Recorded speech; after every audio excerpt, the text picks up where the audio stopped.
네, 이어서 바른 시각으로 보는 바른경제 행복경제연구소 강신철 교수와 함께 하겠습니다. 교수님 어서 오십시오. 예, 안녕하세요. 윤석열 대통령 취임 1년을 앞두고 이 바른경제 시간에 윤석열 정부의 경제 정책을 여러모로 이제 점검하는 시간 연속으로 갖고 있는데요. 오늘 그 세 번째 시간입니다. 교수님, 오늘은 어떤 주제로 이야기 나눠볼까요? 예, 정부가 졸속으로 경제 정책을 내놓고 반대 여론이 빗발치니까 갈팡질팡하는 모습을 보이는 사안이 두 가지가 있는데요. 갈팡질팡하는 거 두 가지. 네. 노동자들의 근로시간을 주 69시간까지 허용하겠다는 것, 그리고 또 쌀값 안정화 대책을 내놓고 반대 여론이 빗발치니까 한 발짝 뒤로 물러나서 뾰족한 대책을 찾지 못한 채 전전긍긍하고 있습니다. 예. 이 두 가지 정책이 어떻게 결론이 날지 매우 궁금한데요. 오늘은 먼저 청년 세대에서도 그 관심이 많은 근로시간제 이야기를 나눠보겠습니다. 예. 근로시간 정책은 윤 정부의 노동개혁 1호로 꼽고 있지만 여론 수렴을 이유로 고용노동부는 입법 예고 기간을 넘긴 채 추가로 국민 6천 명에게 설문조사를 하고 심층 면접을 갖추기로 했다.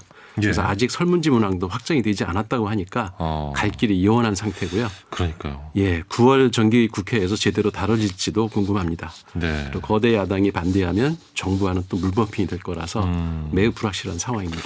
매우 불확실한 이 상황에서 일단 고용노동부 주무부처 장관의 입장은 어떻게 되는 겁니까? 그러니까 고용노동부 장관은 이번 조치가 근로자의 삶의 질 제고와 기업의 혁신 성장을 지원하는 법 제도적 토대를 마련하기 위한 것이다. 이렇게 하면서 네 가지 원칙을 내세우고 있는데요. 예. 첫 번째로 이제 근로시간의 선택권을 확대하겠다. 둘째, 근로자의 건강권을 보호하겠다. 셋째, 휴가 활성화를 통한 휴식권을 보장하겠다. 넷째로 유연한 근무 방식을 확산하겠다. 이렇게 표방을 하고 있지만 개편안을 잘 들여다보면 이런 원칙들은 노동자를 위한 것이라기보다는 기업의 입장만 반영한 게 아니냐 이런 예. 의심을 받고 있습니다. 네. 그 정부에서는 보면 일단 연간으로 그러니까 1년을 쭉 펼쳐놓고 봤을 때는 오히려 심지어 주당 근로시간마저 줄어든다 이렇게 이야기를 했습니다. 이 가능한가 싶거든요. 이게 완전 탁상 공론식 그 주판기 아마 두드려서 나오는 네. 숫자 같은데요. 그러니까 현재 근로기준법은 주당 표준 근로시간이 40시간이고 12시간을 연장 근무할 수 있어서 일주일에 최대 52시간까지 일할 수 있게 되어 있는데 그렇죠. 개편안에서는 연장 근로시간을 주 단위로 관리하지 않고 월 단위나 분기 또는 반기 심지어 연 단위로 연장 근로를 운영할 수 있도록 한다는 건데요. 네. 예를 들어서 갑작스럽게 주문이 몰려서 2주 동안 바쁘면 연장 근로가 이제 필요하면 이제 2주 동안에 64시간씩 128시간 일을 하고 이게 정부가 내놓은 계산안입니다. 예. 나머지 2주는 이제 40시간씩 80시간을 일을 하면 4주 동안 그러니까 한 달 동안에 총 208시간 일한 거니까 이걸 4로 나누면 주당 평균 50시간 그런 마찬가지 아니냐. 똑같다. 네. 이런 계산이 나오죠. 그러니까 주 52시간 근로제나 다를 게 없다 이렇게 주장을 하면서 연간으로 분기나 연간으로 이걸 확대를 하면 오히려 지금보다 주당 평균 노동시간이 줄어들 수도 있다 이렇게 계산을 한 겁니다. 예. 일단은 말씀해 주신 것처럼 수치상으로 이렇게 숫자로만 놓으면 그럴듯한데 만약에 64시간을 5로 나누잖아요. 네. 네. 2주 동안 그 좀 일이 몰렸을 때 일하는 그 시간대. 그렇죠. 5로 나누면 하루에 무려 12.8시간 수치상 그러니까 13시간 정도를 일한다는 겁니다. 하루에 13시간이요. 그렇죠. 괜찮을까요? 말이 안 24시간 되죠. 중에 13시간을 일해야 되는 거예요. 하루도 아니고 예. 일주일 동안. 2주죠. 2주. 2주 동안이죠. 2주 그렇죠. 동안 그렇게 한다는 건데 하루 네. 13시간이면 하루 종일 8시간 일을 하고 네. 또 매일 5시간씩 추가 근무, 네. 야근을 해야 한다는 얘기인데 이게 과연 정부가 내놓은 개편안이 노동자들의 건강은 생각이나 했는지 궁금하죠.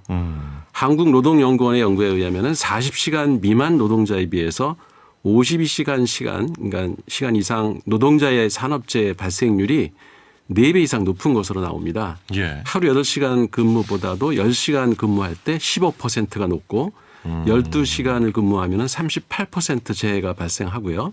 12시간이 초과해서 근무하는 그 경우에는 147% 산업재해 발생률이 높아진다. 사고 날 확률이 이렇게나 높아지는군요. 예, 이런 핀란드 국립산업보건 연구 결과도 있거든요. 그러니까 그렇지 않아도 OECD 국가 가운데 산업재해율이 가장 높은 나라에서 또 얼마나 많은 노동자들에게 사고 위험에 빠뜨리려고 하는 건지 알 수가 없고요.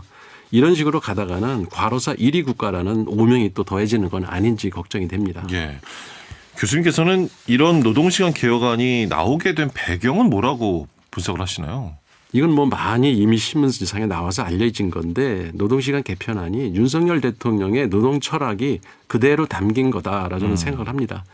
윤 대통령의 지시로 만들어진 그 미래사회 노동연구회가 이 안을 만든 거거든요. 그러니까 윤 대통령 후보 시절에 2021년 7월 19일 그 매일경제와 나눈 인터뷰를 보면은 그 문장을 한번 읽어보겠습니다. 예.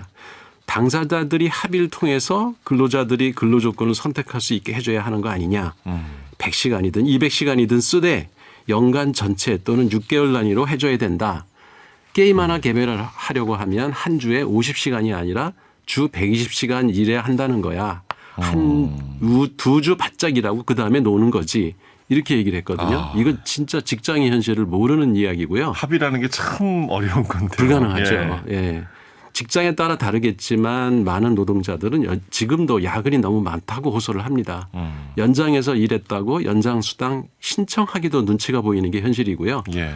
연차 하나 마음 놓고 쓰기도 쉽지 않은 게 현실입니다.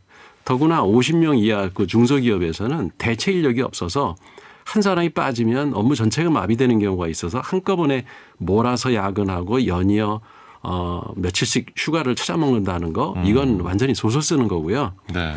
정부 안대로 노동시간이 개편된다면 노동자는 쉬는 시간도 없고 수당도 제대로 받지 못하는 상황 이걸 조장하는 것이나 다름없습니다.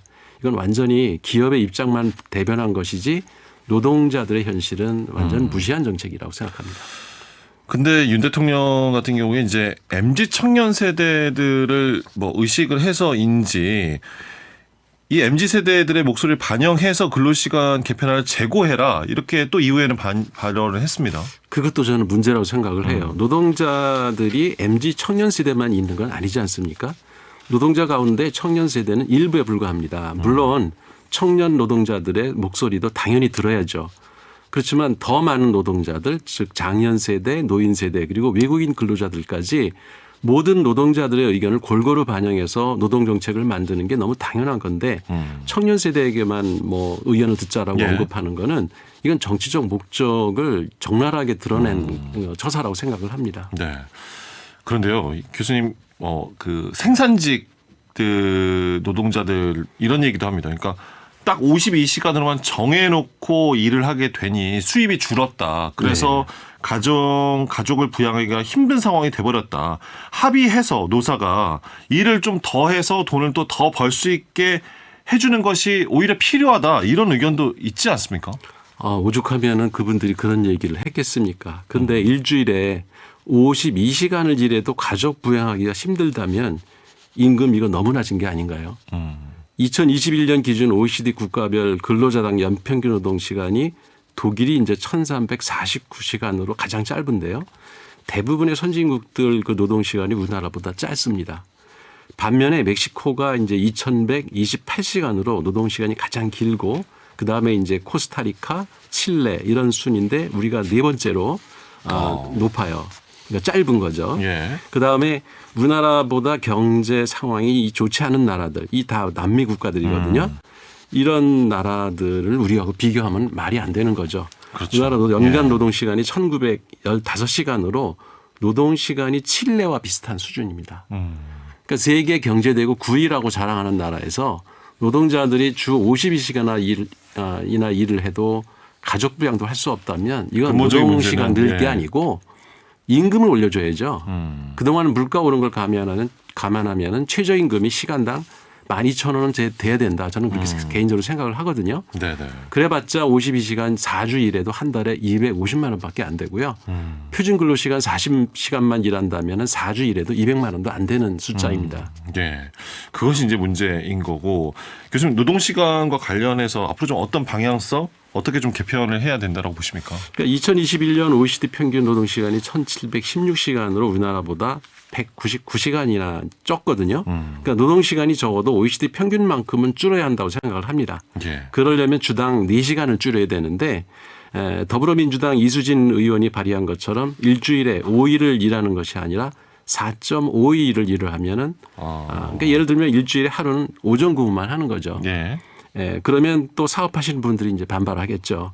노동시간 줄이는 대신 생산성을 높여야죠. 그런 경우에 네. 같은 시간에 더 능률적으로 일할 수 있도록 작업 환경을 개선하고 경영을 철저히 해서 업무 능률을 높이기 위해서 노력해야 진정한 선진국으로 갈 수 있지 않겠습니까? 예. 그러니까 아직도 우리나라 사무직 근로자의 생산성이 미국의 57%밖에 안 된다고 합니다. 그러니까 거의 절반 수준인 건데요. 네. 노동 생산성이 낮은 게 노동자들이 무능하거나 이제 뭐 게을러서 책임이 문제일 수도 있겠지만 작업 환경이 열악하고 인사 관리나 업무 관리 체계가 허술해 생기는 문제일 수도 있거든요. 예. 그래서 사람을 효율적으로 쓸 줄 몰라서 노동 생산성이 낮을 수도 있는 거기 때문에 그래서 종합해서 말씀드리면 최저임금을 올리되 노동 시간을 줄이는 방향으로 정책 개발을 해야 되고 이게 가능하려면 노동 생산성을 올릴 수 있도록 기업을 지원하고 관리 감독하는 게 정부가 해야 할 일이 아닌가 그렇게 생각합니다. 방향성을 그렇게 잡고 가야 한다. 그렇죠. 네.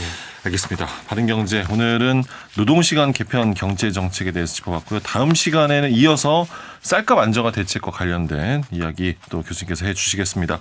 행복경제연구소 강신철 교수였습니다. 교수님 고맙습니다. 예, 고맙습니다. 자, 대세남 오늘의 이슈 오늘은 체험학습이